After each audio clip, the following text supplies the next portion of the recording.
At our wedding, my husband's mahjong buddy texted him, saying they'd finished eating and were heading out to play all-night blood battle mahjong. It's your wedding night. What's the big deal? You've been sleeping together for years and still haven't had enough? Missing one night won't kill you. He replied with a sticker of a kitten, saying no. But after the ceremony, he looked visibly uncomfortable and said, "Babe, I just got called back to the lab for some emergency work. You must be exhausted today. Go to bed first, I'll be home as soon as I wrap things up." We had our wedding before getting our marriage license. In that moment, I realized there was no point in getting it anymore. That year, Dr. Ethan Grant, finished his PhD, and we ended our 10-year-long relationship with a wedding. After the reception, I came across a short video from a guest's perspective. The content creator didn't appear on screen, only a white hem of a dress was visible at the edge. The camera captured Ethan and me exchanging rings on stage, then cut to a conversation on his other phone. The comments section was already exploding. "You seriously wore a white wedding dress to someone else's wedding, Autumn? Why not just show up naked? Girl, I get it. I used to be that kind of homewrecker too, but you've taken it to a whole new level." To everyone's surprise, the creator wasn't angry at all. She even replied under that comment, "I'm just his mahjong buddy.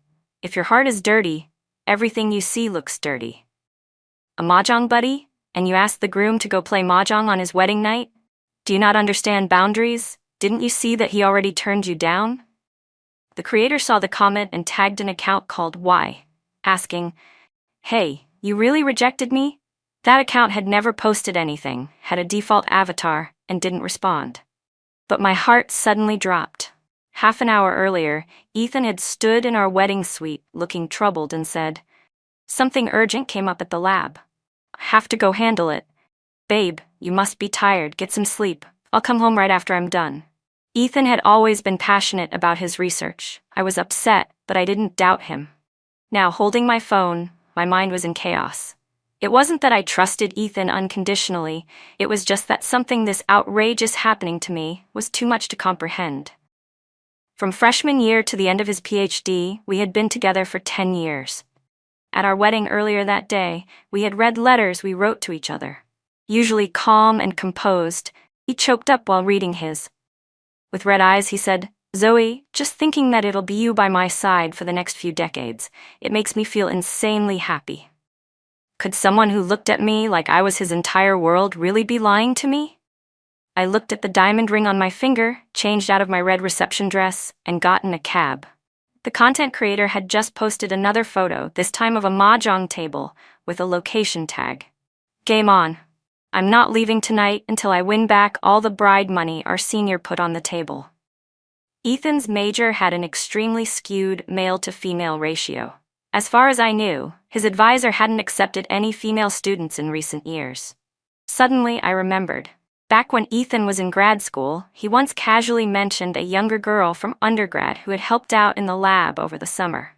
"She's kind of fun, not as gentle or pretty as you, loud and brash. I've never met a girl like her." He brought her up several times, but in the context of our years-long relationship, it didn't seem important, so I ignored it. On the photo of the mahjong table, there was a QR code with a room number.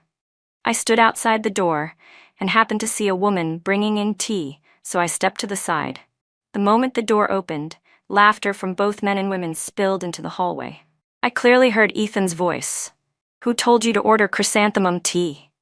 That's a cold herb, you shouldn't drink it on your period." A girl replied, "Then I'll drink your black tea, happy?" Ethan said, "Rona, I already took a sip of that. Now you're stealing it? Whatever. Can't win with you." Then a guy joked, "It's your wedding night, man. Your wife's body today. Damn, we were all jealous. And you just ditched her like that?" Ethan said, "It's not like I haven't slept with her before. Besides, it's that idiot Zach's fault anyway." That sentence, just the first half, was enough to bring tears to my eyes. Ethan's tone was so off, there wasn't a trace of anger. If anything, it was relaxed, playful. That was when I realized just how much I had lost. "I've been exhausted all day," Autumn said. "Rona, come massage my shoulders and legs." "As you command, my dearest senior," she replied playfully.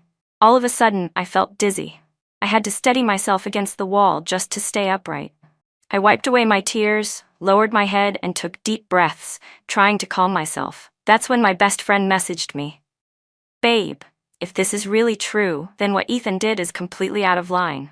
But that said, yeah, it's pretty bad, but they're playing mahjong with 4 people, not exactly alone together. Maybe you should observe a little longer. After all, you two just got married today. Her message helped me regain some sense of rationality. I did want to understand what had changed. This was Ethan, who for 4 years of college had shown zero interest in any other woman.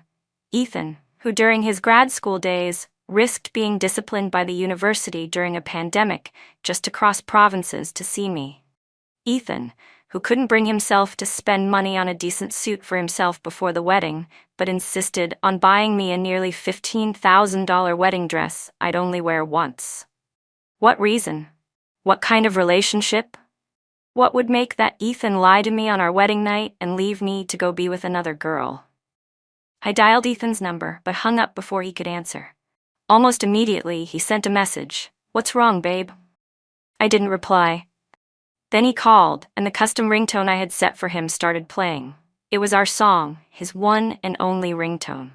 At that exact moment, the noise inside the room fell silent, as if someone had hit pause.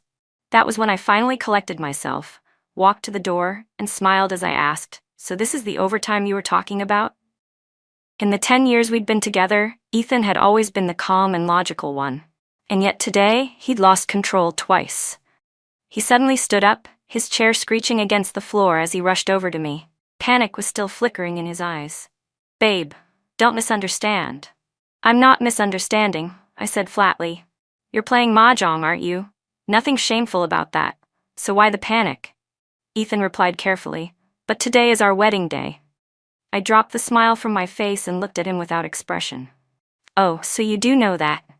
Ethan's lab mate chimed in, trying to smooth things over. Please don't be mad, Zoe.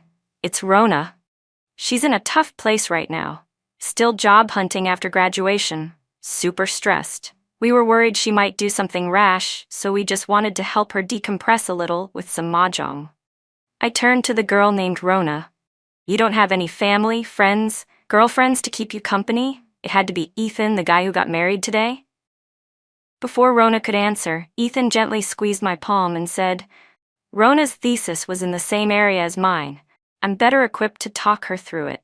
Babe, you know how hard graduation season is at our school. You wouldn't want to see something bad happen to a person, would you? Sorry, Zoe, Rona added. I wasn't thinking. Didn't mean to upset you. Her words sounded polite, but there wasn't even a hint of apology in her eyes. If anything, she looked slightly smug. I took a deep breath, pulled up a chair, and sat down. Great. I've got nothing to do either. I'll join you. Rona blinked in surprise, then grinned. You know how to play? I taught Ethan how to play mahjong, you know? That line caused a flicker of discomfort to pass over Ethan's face. Back in our junior year, when Ethan was about to meet my parents for the first time during Chinese New Year, I'd teased him. My mom and dad are obsessed with mahjong. If you play with them, maybe you'll leave a good impression. He had smiled politely but turned me down without hesitation. Sorry, Zoe. I'm not into that kind of thing. I'll just watch you guys play. Later, in grad school, he suddenly picked it up. He told me the pressure from research was overwhelming, and most of his classmates relieved stress either through working out or playing mahjong. So I didn't think much of it. After college, I went to a grad school in another province, while Ethan stayed at the same university for a combined master's and PhD. Even though we were long distance. Even when we were in a long-distance relationship, I never made a habit of checking up on him or monitoring where he was. But it wasn't until this very moment that I suddenly realized the long, steady relationship I thought we had, the one where I gave him his space and respected his boundaries, had already started to crumble beneath the calm surface. Storms had been brewing, and I never saw them. Ethan lit a cigarette and took a long drag. As he exhaled the smoke, I frowned and coughed softly. He snapped out of it like waking from a dream.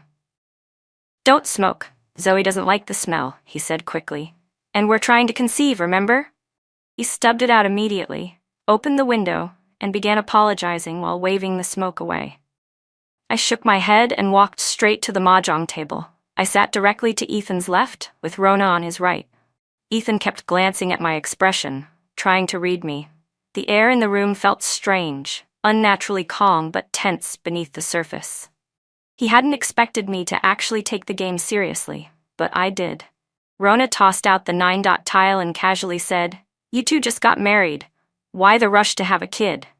Then she turned to Ethan and added, "Zoe was already under a lot of stress in grad school and developed PCOS. The doctor said the earlier she tries, the better."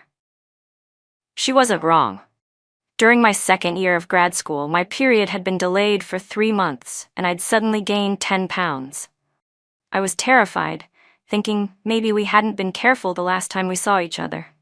I nervously scheduled an appointment and messaged Ethan, hoping he could come with me to the hospital, but Ethan was preparing for a major competition at the time. He called me via video chat, apologetic but firm. "I'm so sorry, Zoe. Our advisor won't let me take off right now. I promise I'll come as soon as the competition ends, okay?" I'd been so scared and upset then that I even considered breaking up with him. Fortunately, the test results showed it was a false alarm. And true to his word, the moment the competition ended, Ethan rushed over, couldn't get a high-speed rail ticket, so he rode a green train for 7 hours just to see me.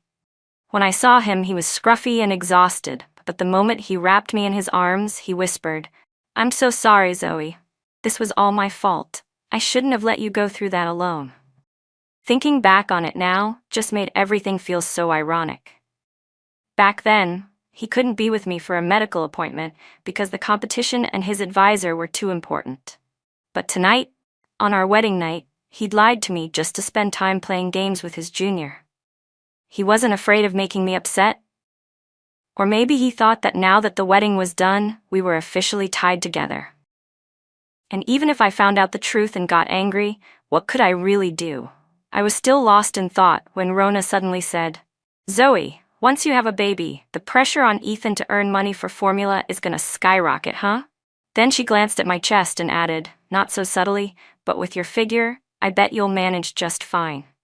My face instantly dropped. I snapped coldly, "Watch your mouth. Don't make crude jokes at your sister-in-law." Rona pouted. "I was just being nice.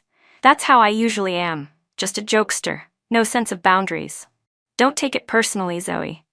I let out a soft laugh. "Oh, I know. If you had boundaries, Ethan and I wouldn't be in a mahjong parlor on our wedding night instead of in the bridal suite." Okay, let's just keep playing," Ethan said as he discarded a tile. Then he leaned toward me and whispered, "Babe, whatever punishment you want to give me later, I'll take it. But Rona's been out of it lately. She's really been under a lot of pressure. I know I messed up, but the situation was special, urgent. Could you cut the girl some slack, just for tonight?" I turned to him and asked, "Is her pressure something I caused? Why should I be the one swallowing my anger to make room for her?" Rona chimed in, "Hey, what are you two whispering about? You're not peeking at each other's tiles, are you?" Then she tilted her head, eyes gleaming mischievously. "Ethan, you just threw a 1-dot. Does that mean you don't want that tile either? Come on, give it to me." Ethan chuckled. "Which one? I'm not going easy on you." She grinned and said, "That one." Then she cupped her hands in front of her chest, making 2 circles to mime the tile shape. And Ethan looked, reflexively. His Adam's apple shifted slightly as he discarded the 2-dot tile. "Yes, I win," Rona squealed, slapping her tile's face up on the table and nearly leaning against Ethan in excitement. She patted his arm gleefully. "Pay up, senior." It's hard to describe what I was feeling at that moment, but one thing I knew for certain, if I didn't do something right then, I would have wasted over 20 years of my life. "That's enough," I said, suddenly rising to my feet. I shoved all the mahjong tiles across the table with force.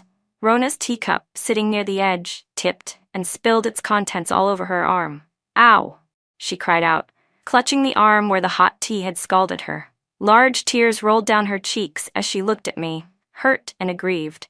"Zoe, what did I ever do to you? If I upset you by hanging out with Ethan, you could have just said so. Why sit down to play and then flip out like this?" "Are you okay, Rona?" Ethan rushed to check her arm, cradling it with concern. Then, before I could even speak, he turned on me, shouting, "Zoe, that was way out of line. This whole night was just to help Rona de-stress. You're not even close to her. No one invited you. You forced your way into this game, and now you're turning over the table? Just because I let her win a round? The vein at his temple was pulsing. Apologize to her. Now. I laughed bitterly. Sure, here's your apology. Then, with all the strength I had, I slapped him hard across the face. You okay, Ethan? One of his friends gasped. Ethan stood frozen, stunned, his cheek slowly turning red with the shape of my hand. He looked at me in disbelief. Before the shock had worn off, I grabbed Rona by the strap of her sundress and smacked her too. Zoe, calm down, she shrieked. What are you doing? You can't just hit people. Ethan's two male lab mates jumped up, one rushing to comfort Rona, the other glaring at me. What's wrong with you? One said. You're really gonna hit people over a harmless game on your wedding night? Oh, you think it's harmless? I snapped. Calling the groom out on his wedding night to play mahjong, using your chest to signal which tile you want to a married man, and you're still acting like the victims here? I was shaking all over. I thought of the videos I saw earlier in the cab, Rona's TikTok posts, her smug smile, the way she angled the camera just right to show off that white dress at my wedding. I swept my gaze across the four of them, Ethan, Rona, and his two sycophantic friends. Two simps. One manipulative flirt. One man pretending not to know better. You four can stop hiding behind the excuse of being mahjong buddies. Just admit what this is. You're disgusting. Stay away from normal people. Zoe, Ethan grabbed my hand, trying to hold on. Rona and it's not what you think. I messed up. I didn't handle things well. But it's not as bad as you're making it out to be. He sighed deeply. I won't ask you to apologize. I know you're overwhelmed right now. Let's go home and talk about it, just the two of us, okay? I looked at Ethan, the man who had walked with me from college to career, who had been with me from youth into adulthood. At some point, he had rotted from the inside out, and I had been too blind to see it. Maybe I had been romanticizing the past, forcing a lens of nostalgia over him. I kept overlooking all those small signs that something wasn't right. Until it finally exploded today. Ethan, did you forget? I asked coldly. Next month, on the 7th, it's our anniversary. He froze, his expression slowly turning panicked. We had planned the wedding first and agreed to register on our anniversary. But now? There was no point in getting the marriage license anymore. I yanked my hand free. Ethan, we're done. Then I turned and walked out. He followed a few steps behind, but when Rona whimpered, "It still hurts," he stopped. Something inside me cracked wide open. It was May, but I felt like icy wind was blowing straight into my chest, so cold it was unbearable. I didn't go back to the bridal suite. It was already late. I didn't want to throw my parents into an emotional roller coaster, so I wandered into a McDonald's and took a seat by the window. Just then, a close friend sent me a wedding video she had edited. The animated figures welcoming guests at the entrance were characters from my favorite anime, and the stage was decorated with stacks of things I loved most. During the interactive game segment, Ethan had effortlessly answered 10 questions, all about me, one after another, without hesitation. I stared at the screen in silence as my vision began to blur. My friend messaged me, "You and Ethan are the most beautiful example of love I've ever seen. You two have to keep being happy." I was overwhelmed with emotions, unable to reply. Then my phone buzzed again, another notification. This time it was from Rona's account. She had replied to a comment. They didn't even register their marriage, just held a ceremony. Wanna guess why? His girlfriend majored in liberal arts. After graduation, she barely makes a few $1,000 a month, basically living off my senior. But I'm from Huangling Tech, engineering royalty. If he picked me, that would be a true power couple. They've been together 10 years. He's probably tired of her by now. It's just responsibility keeping him there. If he really loved her, why would he be with me tonight? Other users were raging in the comments. Don't just blame the side chick. If the guy didn't give her signals and allow her in, none of this would have happened. That guy's no good either. Check out her other videos, he's all over them. Total scumbag. Leave the poor wife alone. Rona's account was full of everyday clips, and nearly every one included Ethan. Stayed on campus for summer. Met an amazing senior. One of the rare, clean-cut, handsome guys in the engineering school. And so sweet too. Hey, ran into him at school today. Those shoes though, so ugly. In the screenshot she posted, she had messaged Ethan. "Senior, those shoes today weren't your style. Don't wear them again." Ethan had replied, "If Jang has such great taste, help me pick a new pair then." But those shoes. I had bought them for Ethan with my scholarship money, as a Valentine's Day gift. A few months later, Rona posted a group photo taken at a basketball court. All the faces were blurred, but it was obvious she was the only girl. Her body leaned toward Ethan, and her hands made half of a heart. Ethan was standing beside her, giving a thumbs up. They were wearing matching sneakers, same style, different colors. Then came screenshots from her social feed. In one, Rona was griping about a paper getting a low grade. Ethan had commented, "Your academic level in front of the professor is like a toddler in a diaper." Rona had shot back, "Oh, and what? Yours is like showing up naked?" A few days later, she posted a video asking, "Did senior wear clothes to class today, according to the ethics book?" While Ethan and I were in a long-distance relationship, I had rejected every guy who showed interest in me. I was completely devoted to our future. Meanwhile, he and Rona were meeting up for meals, bringing each other bubble tea, sharing playlists. In the most recent screenshot, Ethan asked Rona if she wanted to come to the wedding. She replied, "Why would you think I didn't want to?" Ethan dodged the question. "As long as you show up, no need to bring a gift." I scrolled mindlessly, eyes fixed on a photo. The fried chicken and fries in front of me had gone cold, giving off a greasy, stale smell. I suddenly turned my head and gagged, slapping my hand over my mouth. I felt sick, absolutely sick. Life sure has a twisted sense of humor. Just hours ago, I'd thought I was the happiest woman in the world. And now, everything I believed about the man I thought I'd spend my life with had come crashing down into ruins. At 8 a.m., I returned to my parents' house. The moment I opened the door, my mom's smile froze at the corners of her eyes. Nan, what happened?" I thought I'd hidden it well, but she saw right through me in an instant. "Our daughter-in-law is back," said a voice behind her. Ethan's parents. They were in my house, first thing in the morning. Last night, I'd booked a hotel room and slept there. Ethan had called me dozens of times. I blocked Ethan immediately. His guilty conscience probably stopped him from telling our families what had happened last night. I sat quietly on the couch as my dad brought over a cup of hot tea. Ethan's mom smiled warmly at me and said, "Zoe, I know you're a top graduate student, but let's be honest, liberal arts won't get you very far.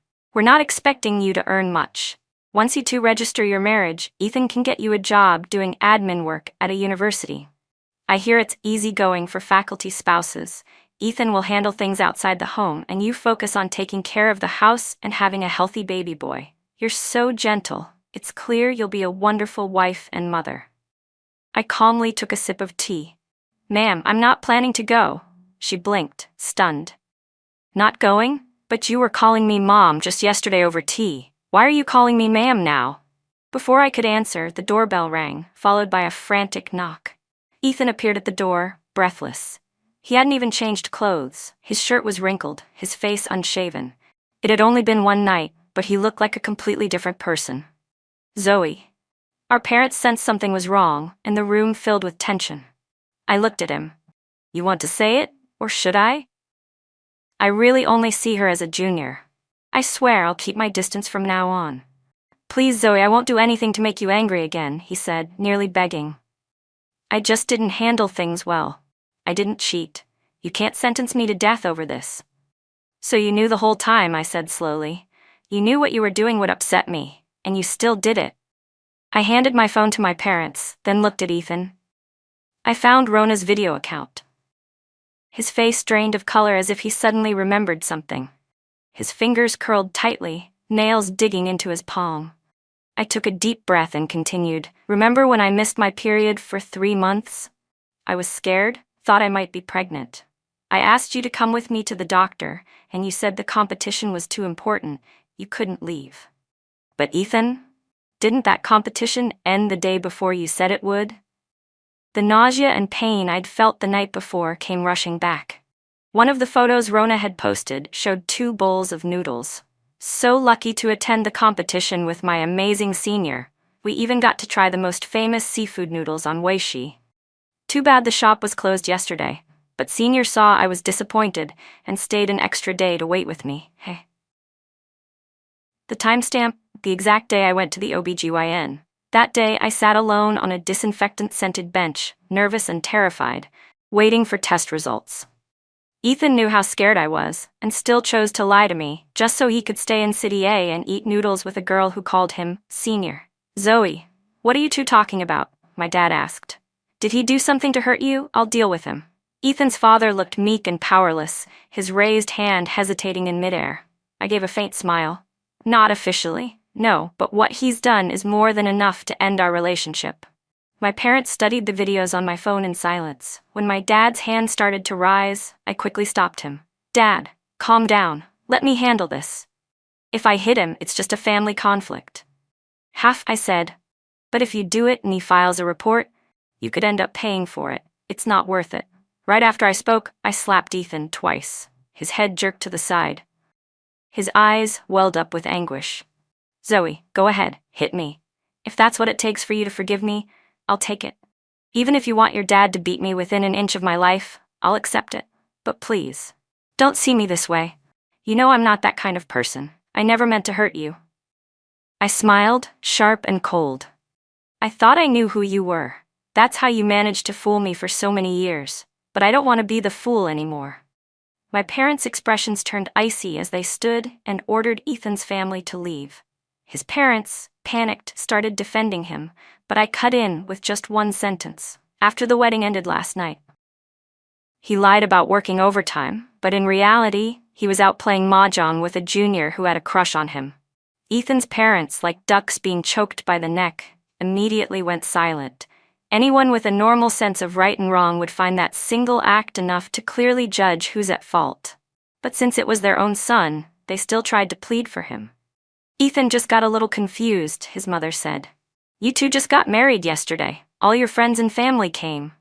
It would be such a shame to fall apart now. Can't you give him another chance? I smiled. No.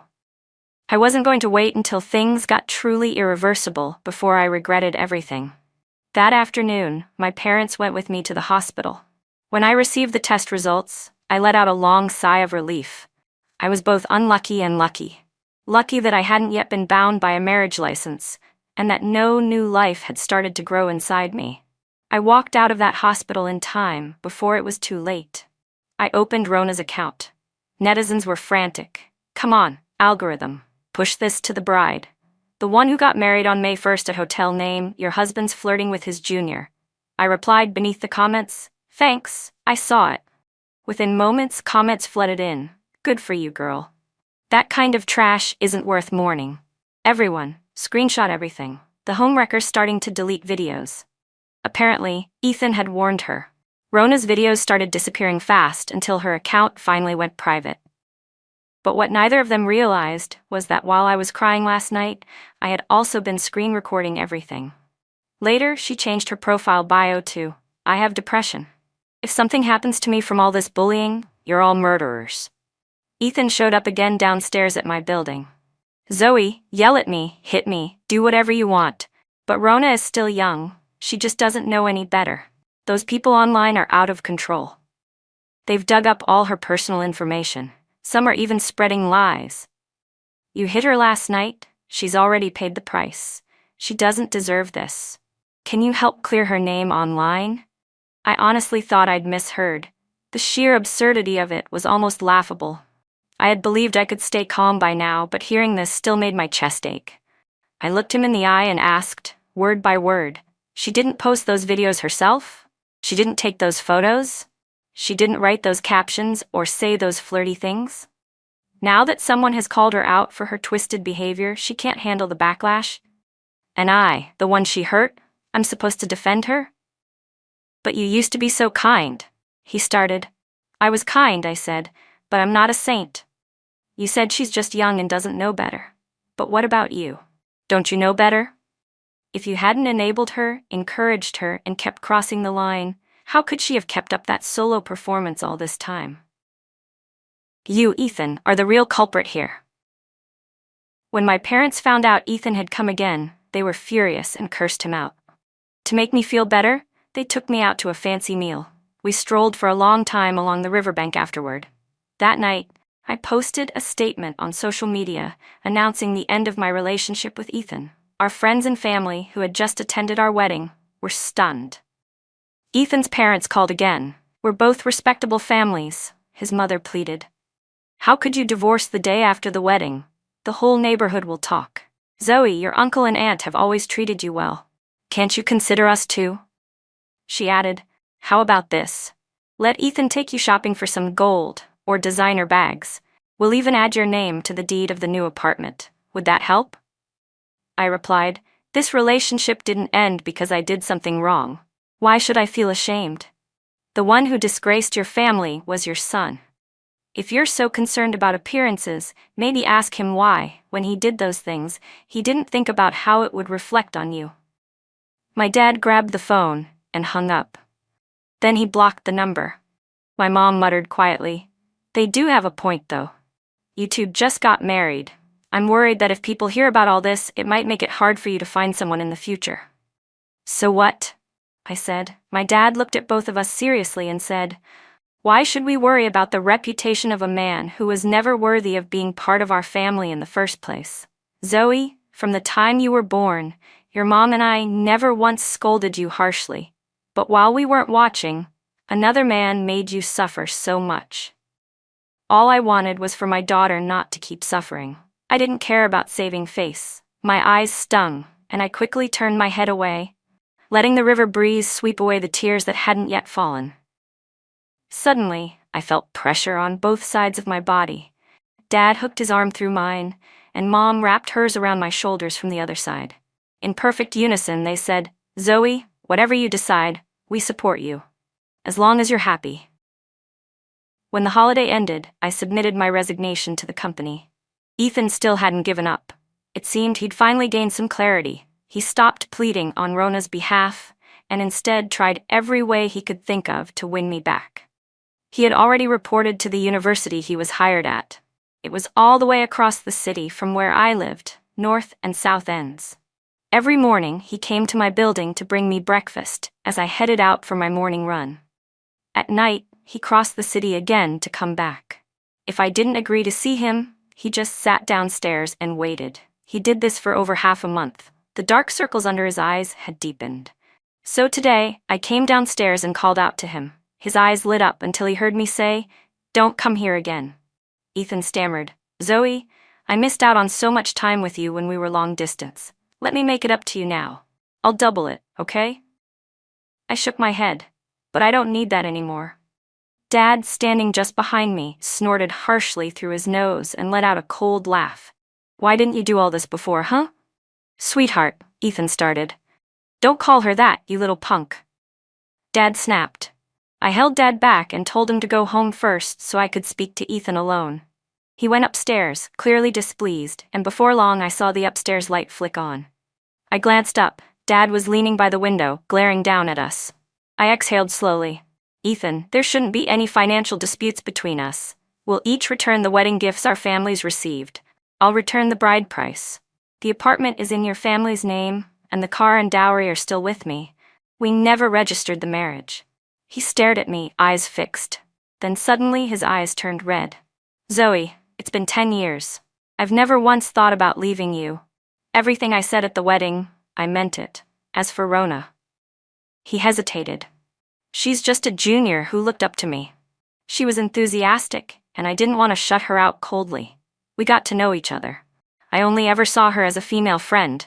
I never crossed any lines. I don't even like her like that. Right, if he really liked Rona, why would he have married me? But that's the classic move, isn't it? First step after success, ditch your long-term girlfriend and chase someone younger." He'd earned a PhD and landed a university job. Leaving the woman who'd stuck with him through everything for a bright, fresh junior wasn't exactly unheard of. But no, that wasn't it. He didn't want to leave me. He wanted both. The warmth of a girlfriend of 10 years and the excitement of being adored by someone new. Day after day, he got used to my steady love. But the passion and admiration from a young student stirred something deeper in him. And as long as he didn't cross a hard line, didn't confess, didn't kiss, didn't sleep with her, he convinced himself it wasn't wrong, that it could all be excused.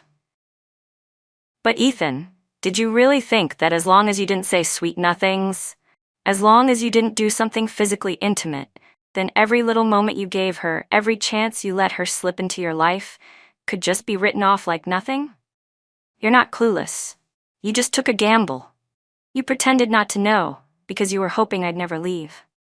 You thought, after 10 years of being so deeply entangled, how could I ever walk away? But look, I just did. And it wasn't even that hard, was it? I figured I had made myself clear enough and turned to head upstairs.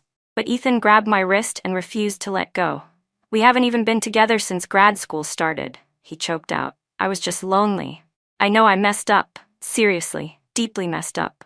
But I've already told the school to assign you to an administrative role. I'll focus on getting research grants, publishing papers. We can spend every day together. You can keep an eye on me, supervise me, okay? His voice cracked. He was nearly in tears, as if losing me really pained him that much. Please don't give up on me, Ethan begged. I won't ever speak to Rona again. Just give me one last chance. But what I was thinking was, if it really hurt him to lose me, then he never would have done all those things that risked losing me in the first place. I shook my head. You still think this is just about Rona? Once that passionate little junior is gone, what then? You'll meet a graceful and intellectual colleague, then a bright-eyed, playful student. Once your heart starts to waver, you're no longer someone I can trust. The boy who once had eyes only for me, he died a long time ago in my memories. Ethan, back then I didn't choose to attend the same school as you. I went to a university with a stronger liberal arts program. That should have told you. I never planned on clinging to the safe harbor you built. We both love children, and because of health reasons, I wanted to have one early. The pressure of preparing for exams was heavy, so I chose to work right after graduation. I loved you back then, so I was willing to compromise a little for our family. But now that this is over, it's time I truly walked my own path. The evening breeze was chilly. I refused the jacket Ethan tried to drape over my shoulders and firmly pulled my hand away from his. He was left standing there alone, a solitary figure. Soon after, someone forwarded me Ethan's latest post on his Moments feed. Just a fight. Zoe's just emotional. Thanks, everyone, for your concern. I'll make it right. He still didn't want to give up, but I no longer cared to respond. After quitting my job, I focused fully on preparing for my doctoral applications 4 months out. A few nights later, I received a call from an unknown number. Hello, Zoe? I'm Ethan's friend. He drank too much and kept calling your name. Can you come pick him up? Right before I hung up, I vaguely heard Ethan's slurred voice through the chaos, calling my name. Then Rona's voice followed, soft and pleading. Ethan, she doesn't want you anymore. Can't you turn around and look at me? I've always liked you. I don't want you. Leave, he shouted. Not long after, Rona suddenly messaged me privately. Since you're breaking up with him anyway, don't keep giving him false hope. Let him move on. I replied, that depends on your ability. Before worrying about others, maybe make sure you're even going to graduate. That clearly struck a nerve. She suddenly changed the subject. Zoe, didn't Ethan help you get a vaccine slot 2 years ago during the shortage? Before I could respond, she sent a screenshot of a chat. In the screenshot, she said, thanks for helping me get the COVID vaccine, Ethan. I love you. We even breathe in sync. Back then, vaccine appointments were nearly impossible to get. I'd found a tip-off about a small program that occasionally had slots open, and I asked Ethan to help me try. But when the portal opened, the slots were gone in seconds. He told me he'd tried but failed. In Rona's screenshot, she had written, you forgot about your girlfriend's appointment because you were helping me, right? Won't she be mad? Ethan replied, didn't they say the vaccine only works before you get infected? She's already had it. It won't make much difference. You've never dated anyone. Once you've had the shot, I can rest easy. Rona responded, heh, I'd like to date. Depends if the guy's willing. Every word oozed with smugness. See? She wrote, you only beat me because you showed up earlier. Ethan doesn't care about your body. He doesn't care about your feelings. He stopped loving you a long time ago. He's just used to you. Once he realizes that, you'll be dumped anyway. Might as well leave now before you get kicked to the curb. I sat there for a long time, stunned, before I finally snapped out of it. And when I did, I just found it laughable, like some kind of twisted joke. So much had already hit me in such a short time. One more blow didn't even faze me anymore. If she'd sent this earlier, maybe it would have hurt. But now, I heard Ethan had finally cut ties with Rona, blocked her on every platform. No wonder she couldn't hide her growing desperation. I thought for a moment, then typed back. Even without me, your senior still doesn't want you. It was just flirting. Did you really think you could win him over? That night, I had instinctively recorded audio of their conversation. Now, it would come in handy. Fueled by anger, I hit send on a voice message. Look, he even got drunk over me. You're in such a rush, huh? Then I'm not gonna let you win. Fine, I'll take a cab there right now. If you've got what it takes, come stop me. In the recording, I had Ethan's voice saying, I never liked Rona. Even if you don't want me anymore, I'd still never choose her. The other side went silent for a long time. After I sent it, I flipped my phone over and went back to reading and reviewing academic papers as usual. After showering and getting ready for bed, my phone buzzed again. It was a selfie, Rona lying in bed next to a clearly passed out Ethan. The caption read, "He's in bed with me now. He has to take responsibility. You two are over." I started screen recording immediately, and in my heart, thanked her. Thank you for personally handing me the final, crucial piece of evidence. That night, I compiled all the recordings, screenshots, and chat logs into a PowerPoint presentation. I posted it online and also sent it to the disciplinary committee of the university where Ethan was about to start teaching. Just like Ethan had said before, no matter how much pain he caused me, if you judged it solely by conduct and technical rules, he probably hadn't crossed the line into violating professional ethics. At most, internet users would curse him out for a few days, and it wouldn't seriously affect his future. But now, everything had changed. Originally, I just wanted to get solid proof from him, something tangible. I didn't expect him to panic and act recklessly, handing me the final brick that completed the case against him. Ethan and I had already held our wedding. The only thing left was to register the marriage. He hadn't announced our separation on social media either. Now, this clearly met the standard for cheating. One of Rona's earlier videos had gone semi-viral, so public attention flared quickly. She loved sharing intimate moments and interactions with Ethan, and soon someone dug up her alternate Red Yam, Chinese social media account. In one of her posts, she bragged, "Graduated from college. My lab partner did all the work, he gave me the data, wrote the paper. I just stood there giggling and saying, 'Senior, you're amazing.'" She even posted a pic of a journal acceptance email with the caption, "He even helped me write my thesis." Today, I consulted my academic temptress. Before long, someone found out that Rona had earned her graduate school recommendation through that same paper, one that only bore her name. Originally, the worst-case scenario was that Ethan would lose his appointment at that university. He could still apply to a slightly less prestigious school.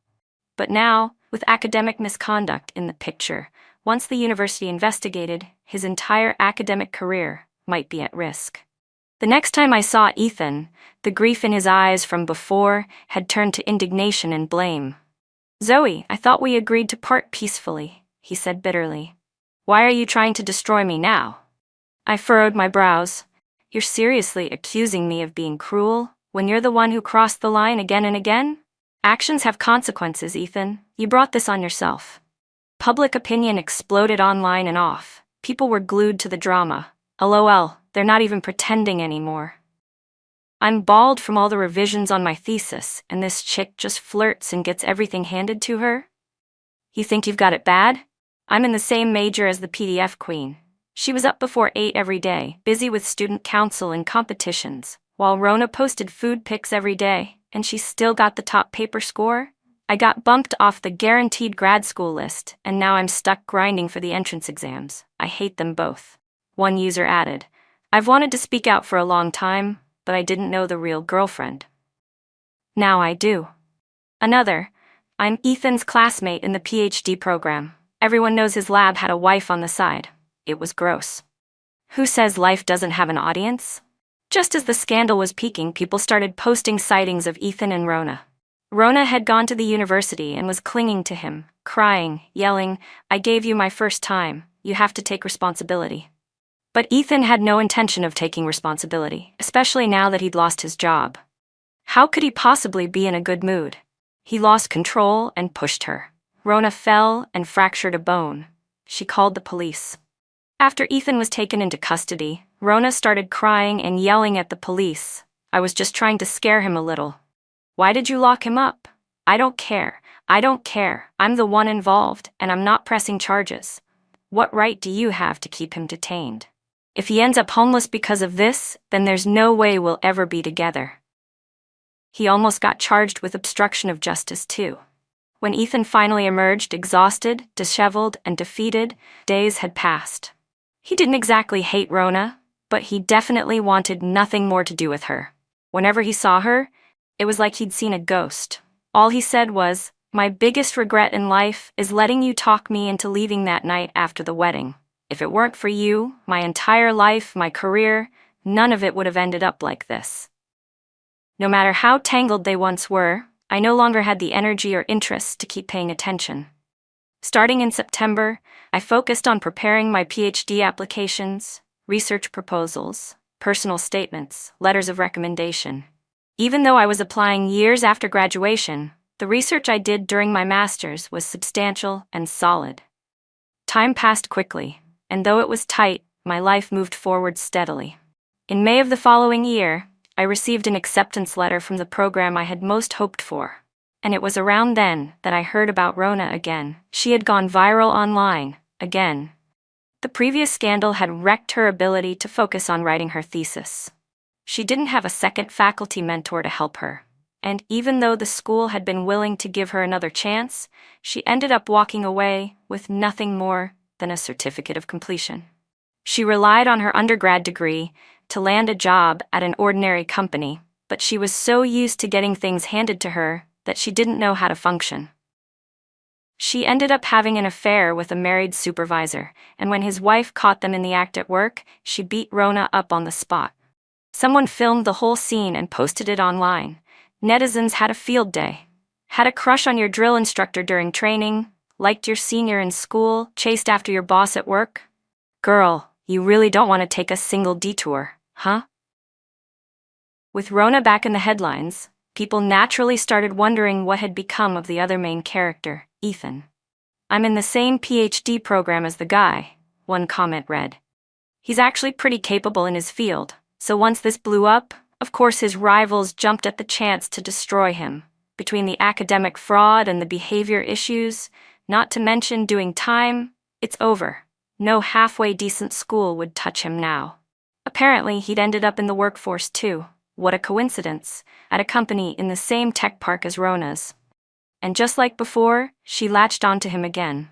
His parents had been trying to set him up on blind dates, but every single time, Rona showed up and ruined it. One commenter wrote, "The only decent thing that girl ever did was keep a scumbag like him from hurting another innocent woman." That year, I ran into Ethan and Rona again. I was out to dinner with my parents when a loud commotion broke out at the other end of the restaurant. I turned to look, completely unprepared to see Ethan again. During our wedding, we'd read letters to each other. He had once been the clean-cut, handsome standout among the sea of guys in our engineering school.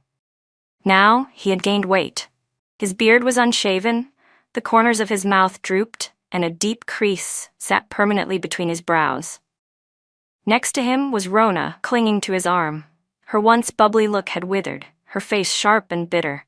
She glared at Ethan. "I cook and clean for you every day," she hissed. "I thought you were finally ready to accept me, and now I find out you're going on blind dates? You scumbag." The woman sitting across from him looked both unimpressed and alert. She grabbed her purse and started to leave. Surrounded by all the curious stares, Ethan finally snapped. He grabbed Rona by the hair and shouted, "You think I begged you to be my maid? You're calling me a scumbag? Haven't you known what I am from the start? You begged for this. Don't think you can push your luck. You ruined my promotion by showing up at my company and making a scene. I haven't even started holding you accountable." Bookmark. Rona burst into tears. Ethan, impatient, dragged her toward the door, and that's when he saw me in the crowd. He froze, staring at me. Then, without a word, he dropped his gaze and continued pulling Rona toward the exit. Let go of me. Don't touch me. Rona screamed, struggling with all her strength. She reached out and grabbed a steak knife from a nearby table and started swinging it blindly. Everyone in the restaurant was stunned. Ethan clutched his eye, blood seeping through the gaps between his fingers. Rona's face went ghostly pale, and as she lost her grip, she collapsed to the floor in shock. On the way home, my mom sighed. What a mess. 10 years of memories. And to be fair, back then, he really hadn't crossed the line yet. You were decisive to cut things off when you did, Ziyu. That took strength. I looked out the window at the scenery speeding by and gave a small smile. Some relationships age like wine. They grow sweeter over time. But others? Time just exposes their cracks. It reveals the truth that maybe the love was never that deep to begin with. And when that's the case, cutting it all off isn't that big of a deal. Life keeps teaching me not to cry over spilled milk. No matter when it happens, it's never too late to start over. The end.